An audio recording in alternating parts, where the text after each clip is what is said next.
país y más allá de nuestras fronteras. Güey, ya soy revolucionado. Estoy revolucionado. Una disculpa. Vamos a bajarle un poco.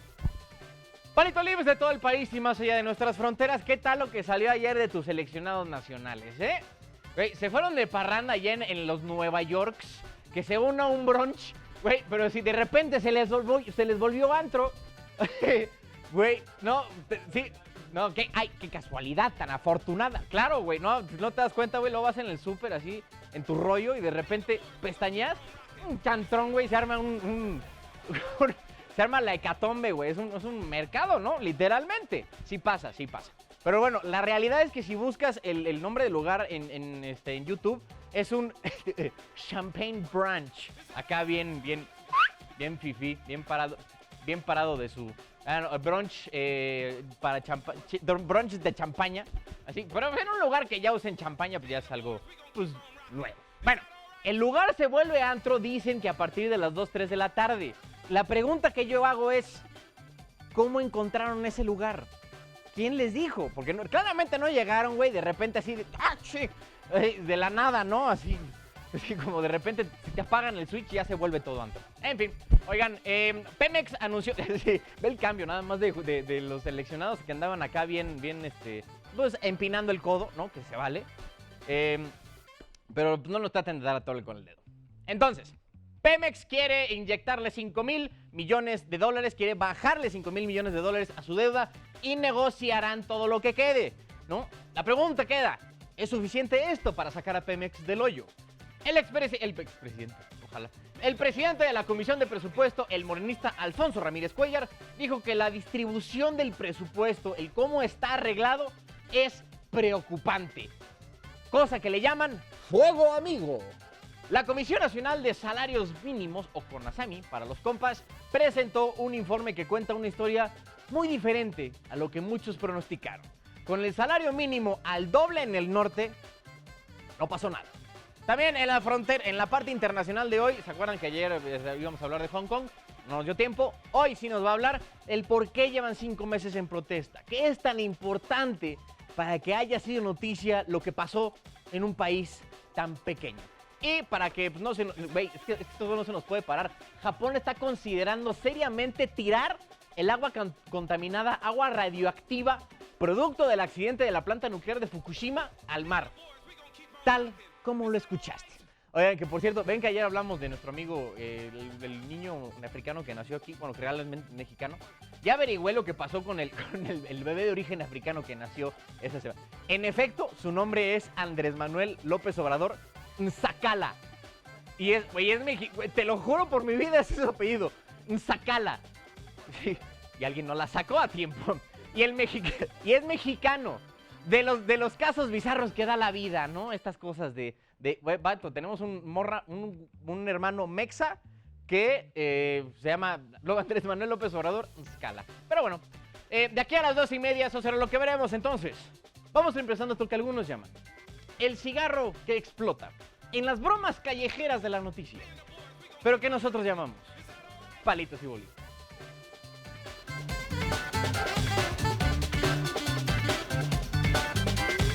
¿Nunca te dieron de esos cigarros así que de repente estabas a todo dar así y luego ¡pah! Así te reventaban el oído? En fin. De los grandes traumas y tabús que tenemos los mexicanos es el petróleo. Todo viene desde la expropiación hace más de 80 años, ¿no? Reforzado también por el desastre que fue José López Portillo y ahora el otro López. Y ahora el otro López quiere darle la vuelta a una empresa que dejó de ser negocio hace muchos años. El gobierno de México nos contó ayer que planea meterle $5,000 millones de billetes verdes a Pemex y además se sentará a renegociar, a bajarle a su deuda. O sea, se van a sentar ahí con los cuates a los que les deben decirle, ya no seas mala onda. Como dato cultural, Pemex tiene una deuda de $106,000 millones de dólares. Esos son poquito más de 2 billones de pesos. Así de mal está la cosa. Ahora, con esta super inyección de dinero a la petrolera, la deuda será de $101,000 millones de dólares. Esto se suma al acuerdo que firmó en mayo con los bancos chonchos del mundo para que les dieran más crédito. O sea, ¿se acuerdan, no? Que fue una faramaya y todo ese rollo. O sea, digamos que les dieron más opción para endeudar a Pemex. No, pues, ¿se acuerdan, no? Del anuncio que hizo en la conferencia, ¿no? Que es como la solución a todos los problemas. Estaban ahí carnales de JP Morgan, Mizuho y hasta del HSBC. Bueno, esto que anunciaron ayer tiene dos partes, ¿no? Esto de la inyección y de la renegociación de la deuda. La primera son 5,000 millones de pesos que se van a usar para pagar los bonos de deuda que vencían el año que entra en 2020 y luego en 2023. Esto le va a dar un respiro importante a Pemex porque al menos el año que entra y el anterior a las elecciones presidenciales, el gobierno va a poder tener, digamos, un presupuesto más holgado, más libre para usar en otras cosas. ¿Quién sabe para qué? La segunda parte del trato, y que suena medio contradictorio, es que va a vender más deuda que vencerá en 2026, 2029 y 2049. O sea, lo que está volviendo la deuda de Pemex el problema de los próximos 5 presidentes, güey. Pero pues al menos ya el suyo ya no es, ¿no? ¿Saben qué es lo que está haciendo? Lo que está haciendo es lo que se hace con la deuda de cualquier país. Patear la pelota y renegociar. O sea, nada más ir echando el lugar más para atrás. O sea, el punto más para atrás. Como sabe que no tiene con queso, no tiene cómo pagar todo eso, pues hace lo que cualquiera haría. Hacer ese problema el de alguien más. No, bendita no reelección, ¿verdad?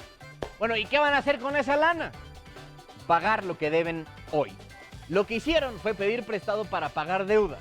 Digo, si eres una persona, eso no es tan buena idea, pero siendo una empresa del gobierno que no puede quebrar, las condiciones cambian. Si eres una persona y te la vives pidiendo prestado, ¿no? Para pagar lo que debes, pues nunca vas a salir del hoyo. Porque pues, es nada más estar jineteando la lana y no es muy sano hacerlo. Pero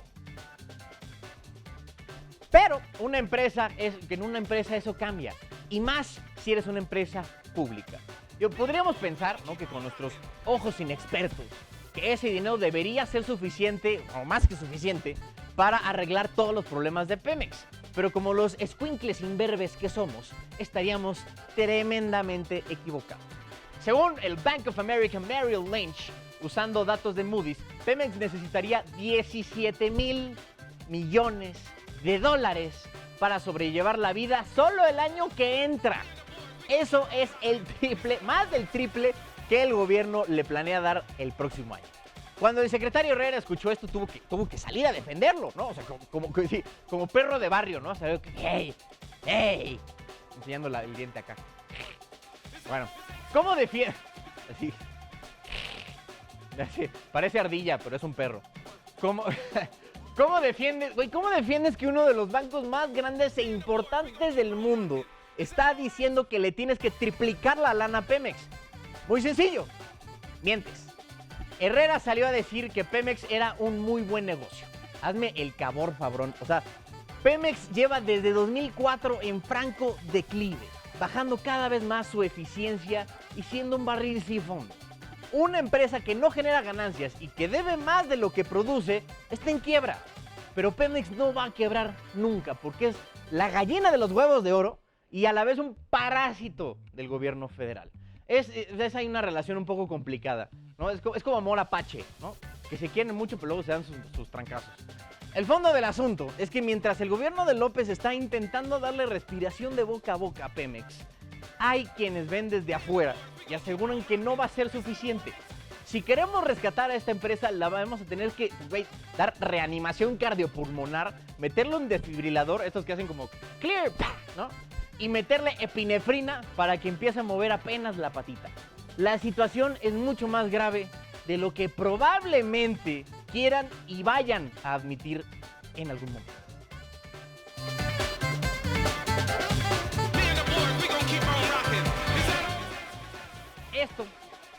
Esto fue lo que dijo Alfonso Ramírez Cuéllar, el presidente de la Comisión de Presupuesto de la Cámara de Diputados. Preocupante. El señor no es actuario ni contador, tampoco tiene estudios en finanzas ni experiencia en ese sector, pero pues, como cualquiera que vea el presupuesto, sabe que algo anda mal. Él ha sido siempre un militante, ¿no? de la izquierda. Estuvo en el Partido Mexicano Socialista, en el Partido Patriótico Revolucionario y por eso está donde está, ¿no? No por experiencia probada, pero bueno, eso es lo de menos. Siempre se pueden aprender cosas nuevas y cosas que hacen. Ramírez Cuéllar es el principal encargado de revisar que los dineros, que los ingresos y gastos del gobierno cuadren, pero sobre todo que sea plausible, que se pueda llegar al objetivo tanto de recaudación como de gasto. Esto que dijo Ramírez Cuéllar es realmente para tomarse en serio, porque lo que dijo es que no existen los suficientes fondos para atender los diferentes sectores del país. Eso es lo que dijo. Digamos que dijo específicamente, se refirió al dinero asignado a partes como salud, educación, medio ambiente y agua. Güey, y uno aquí pensando que con algo de eso no es importante para vivir, ¿no? Qué bueno que no tienen, que hicieron austeridad en esas cosas. Sí. Bueno, un ejemplo que puso fue el sector salud. El año que entra está el proyecto de poner a funcionar el Instituto Nacional para el Bienestar. No es un proyecto menor, ¿no? Se trata de refundar un programa por completo. Acuérdense que antes era Prospera. Va a llevar mucho tiempo y mucho dinero. Y según Ramírez, el dinero que Hacienda calculó para eso no va a alcanzar. Otro error que nos contó el señor diputado, con la reforma educativa, ¿no? La que tiene a los amigos de la CENTE todos alterados y sin dejar que los diputados hagan su trabajo, se ordena que se cree un fondo específico para la educación, pero el presupuesto del año que entra no lo contempla. O sea, ese fondo no existe y tendrá 0 pesos. O sea, no habla del tema, ni lo menciona. ¿Se les pasó? ¿O qué pasó ahí? En total, el señor Ramírez calcula que van a hacer falta 150,000 millones de pesos extra a lo que propuso la Secretaría de Hacienda. Esa cantidad de dinero es el presupuesto completo de la Secretaría de Bienestar para este año, con todo y pensiones de adultos mayores, de personas con discapacidad, de estancias infantiles y el programa de plantar 1 millón de árboles. Esta Secretaría está pagando todos esos programas. Es un dineral. Bueno, todo eso se va a gastar este año en esos programas. Eso es lo extra que se necesita para el año que viene. Bueno, los impuestos nuevos deberían de cubrir eso, ¿no? Notis.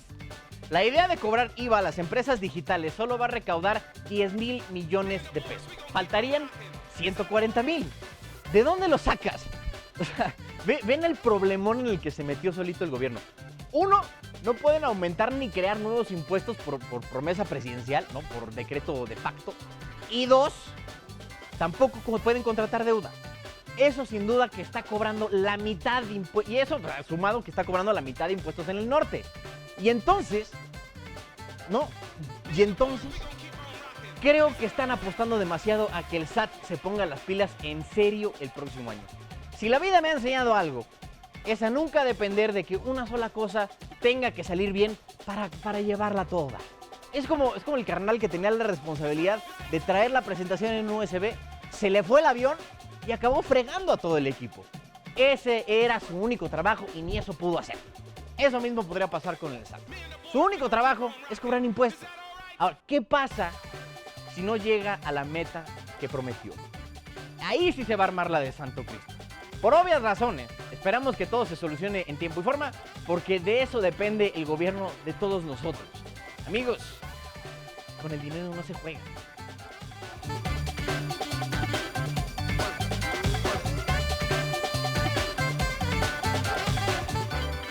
¿Se acuerdan cuando AMLO anunció sus acciones económicas en el norte? ¿No? Las dos fueron en diciembre, con 12 días de separación entre una y otra. La primera fue anunciar que el primer día del 2019 el salario mínimo iba a duplicarse, ¿no? O sea, el doble. Esto fue el 17 de diciembre. La segunda fue reducir el IVA e ISR a la mitad en esa parte del país. La idea es muy fácil. La idea detrás de estas acciones es muy fácil. Hacer que tener un trabajo de este lado de la frontera sea más atractivo. Cuando esta subida tan de trancazo del salario mínimo en el norte fue anunciada, algunos expertos por ahí alertaron de lo que se le llama el efecto faro. Bueno, ¿y qué es esta cosa del efecto faro? Así se le llama a las reacciones que un aumento al salario mínimo provoca en los empleados, ¿no? En la gente que trabaja y recibe un sueldo. Nosotros en México vemos el salario mínimo como un indicador del costo de vida, cosa que es incorrecta porque el costo de vida está por encima del salario mínimo. Entonces, si el gobierno sube el salario mínimo es porque ya no se puede vivir con ese pago diario mínimo, ¿no? Así. Bueno, así. Bueno, La... sí tengo cara de paleta payaso, ¿no? A ver, ponlo como... Ahí está, mira. Ya, o sea, nada más están usando esta cosa para burlarse de mí. La reacción inmediata es ir con tu patrón, ¿no? Cuando escuchas que subió el salario mínimo, es ir con tu patrón y pedirle un aumento porque el precipicio del salario mínimo está más cerca de ti. Eso se le llama efecto faro y es real, ¿no? El peligro con esto es que si el efecto es muy grande, puede que haya empresas que prefieran despedir a gente que pagarles más dinero. Perdón. No por malas personas, sino porque a lo mejor su lana no les da, ¿no? Porque, por ejemplo, si tienes 300 personas que en trabajo, güey, ¿qué les gusta? Fabrican latas. Ellos te piden 1,000 pesos de aumento cada una, por poner así un ejemplo burdo. Son 300,000 pesos extra al mes que no tenías contemplado. Eso al año son 3,600,000 pesos extra que pues, la neta no sabes si los vas a producir. Porque tienes a los mismos empleados haciendo la misma chamba, pero ahora te salen más caros. Por eso es un problema el efecto faro. Bueno, ahora al tema, regresemos a lo que pasó. La Comisión Nacional de Salarios Mínimos, o CONASAMI, hizo un estudio y encontró que desde la duplicación del salario mínimo, o sea, eso fue en enero, no han habido grandes efectos en el empleo de la zona norte y que hasta los trabajadores de por allá ganan 6.2% más comparado con el resto del país. Oye, bastante bien, ¿no?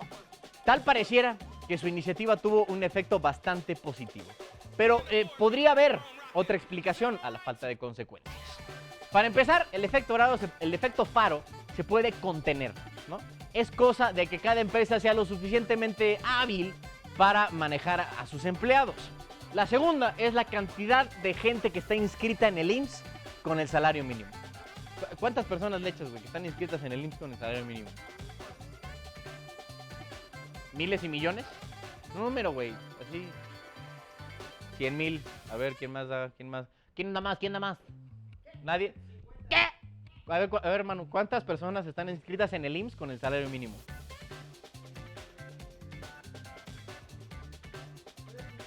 Ok. Lo que todos pensaríamos es que ese número sería altísimo, pero no. La cantidad oficial de trabajadores registrados ante el IMSS que gana el salario mínimo son 17,083 personas. 17,000.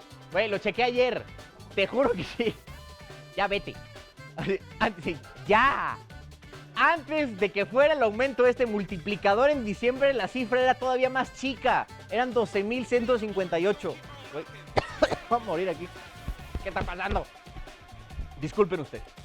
El decir que hay muchas personas que ganan el salario mínimo en la economía formal es un mito. Si hablamos de la parte informal es diferente porque pues, ahí el gobierno no puede hacer nada. No tiene forma de controlar eso. El punto es que aumentar el salario mínimo es más una medida política, una pantomima, que una acción que vaya a beneficiar a más personas. Lo que aquí te quiero contar, que me da gusto que las personas... que me da gusto que las personas cada vez ganen más dinero, ¿no? Por el trabajo que se ganan partiéndose el lomo todos los días. Ojalá esto haya servido como prueba de que podemos llegar a un punto en el que el salario mínimo y la línea de bienestar sean el mismo, para que ahora sí haya más gente que pueda vivir dignamente sin tener que irse a la informalidad o a la delincuencia.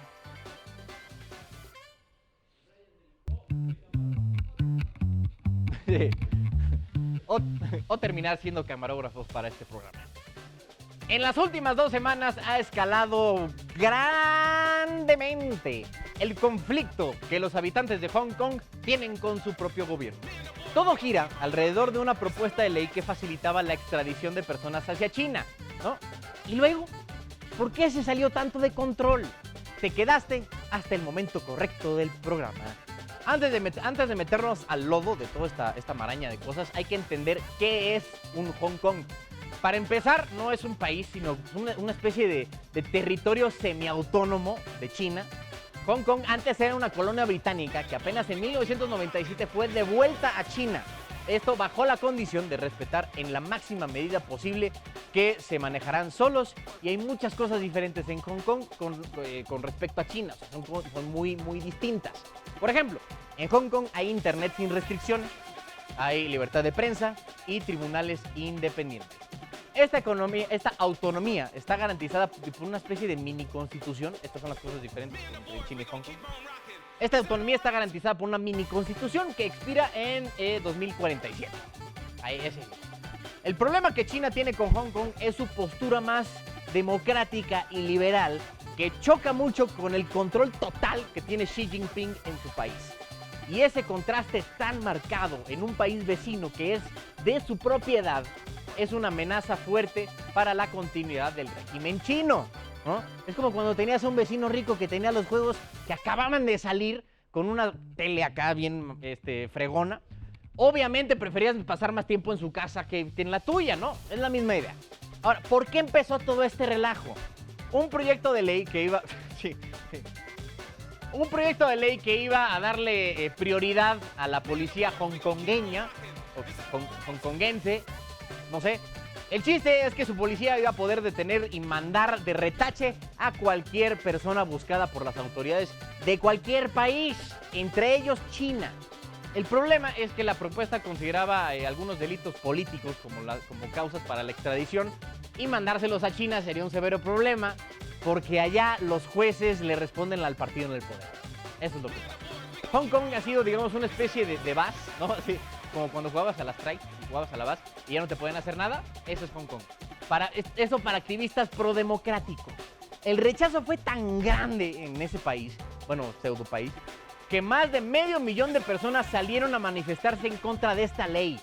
Fue tal la presión y las protestas que la jefa del Ejecutivo de Hong Kong, que es como su mini presidente, la señora Carrie Lam, echó para atrás el proyecto, aunque dijo que el objetivo era evitar que su país se convirtiera en un paraíso de delincuentes. Sí, la base de delincuentes, ¿no? Decir, aquí ya no me puedo hacer nada, papi, ¿no? ¿Qué me está pasando? No. Todo está bien. Gracias por su preocupación. Sí, disculpen ustedes. Ya se fue. De haber seguido un saludo a Lolita Ayala, donde sea. De haber seguido la propuesta, habría sido aprobada, ya que los legisladores allá en Hong Kong son bastante pro-Beijing, o en su mayoría son pro-Beijing. Para Carrie Lam, el costo político de siquiera proponer esta ley fue tan grande que ya están pidiendo su renuncia. Para que veas que en todos lados se cuecen habas, ¿no? No solamente aquí hay protestas masivas. Seguiremos con un ojo a lo que pase de aquel lado de la civilización. Ojalá todo se arregle lo antes posible para que la paz regrese a ese pequeño rincón del mundo.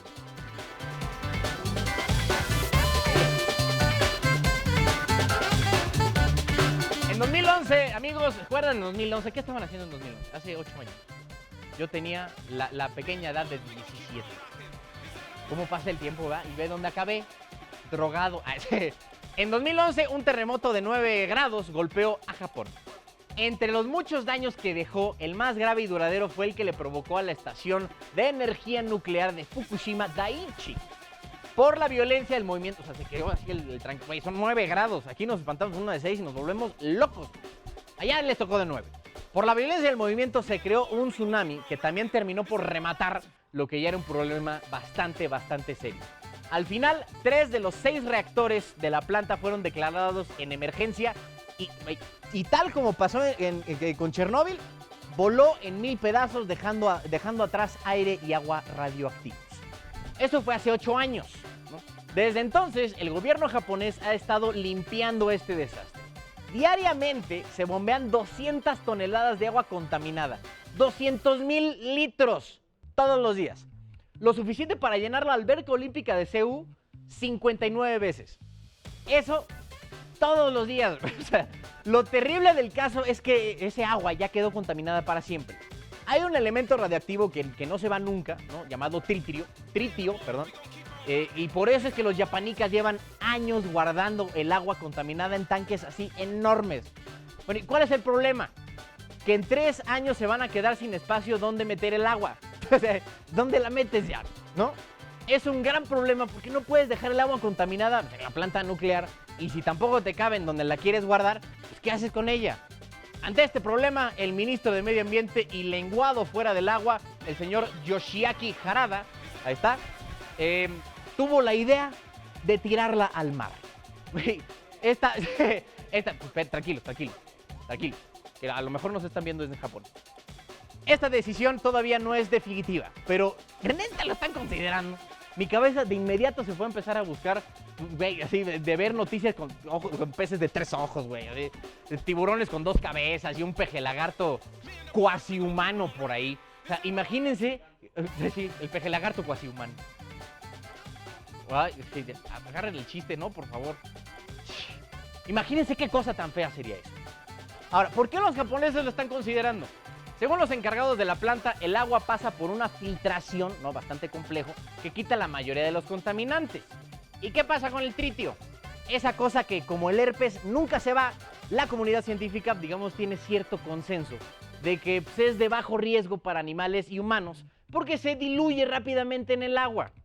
Como que las cosas no me cuadraban y cuando seguí investigando sobre esto del tritio, parece ser bastante común que lo tiren al agua. O sea, es cosa que realmente se hace. Y pues como no pasa nada, dije, pues ahí está, ¿no? De hecho es bastante, por eso algunas plantas nucleares están cerca del mar. Pero bueno, amigos, eso es un tema, todavía no se ha resuelto el asunto de la planta allá en Fukushima y tampoco tienen ni idea qué van a hacer con tanta maldita agua que ya está contaminada. Lo que sí sabemos es que nos vemos mañana en punto de las 12 del día por su canal, El Heraldo Televisión. Acuérdense que pues, pueden seguirnos, ¿no?, en redes sociales, que ya no hemos dicho las redes sociales, ¿no? Ahora que lo pienso. Pero bueno, arroba el heraldo-mx en Twitter, El Heraldo de México en Facebook. En YouTube nos puedes encontrar como El Heraldo de México. Si buscas ahí El Heraldo de México, nos puedes encontrar. Y si no tienes Easy, Sky o alguna de estas cosas, plataformas, ahí nos puedes ver de agrapa, ¿no? Aquí me pueden seguir en redes sociales, Twitter, Instagram y Facebook. Ahí andamos para lo que se les ofrezca, ¿verdad? Cartas, ¿qué es lo que siempre digo? Recomendaciones, cartas de amor, mentadas de madre o propuestas indecorosas. También chicas, chicos también. No, yo no discrimino, así es lo que venga. Pero bueno, amigos, nos vemos mañana 12 en punto del día en su antinoticiario favorito, Palitos y Bolitas. Mi nombre es Carlos Allende. Ya casi se acerca el fin patrio. Ya se acerca el fin patrio. La verdad es que ya se siente el pozole en las venas, ¿no? Pero bueno, y mañana, ¿qué? Y bueno, nos vemos mañana 12 en punto, amigos. Mando un becerro.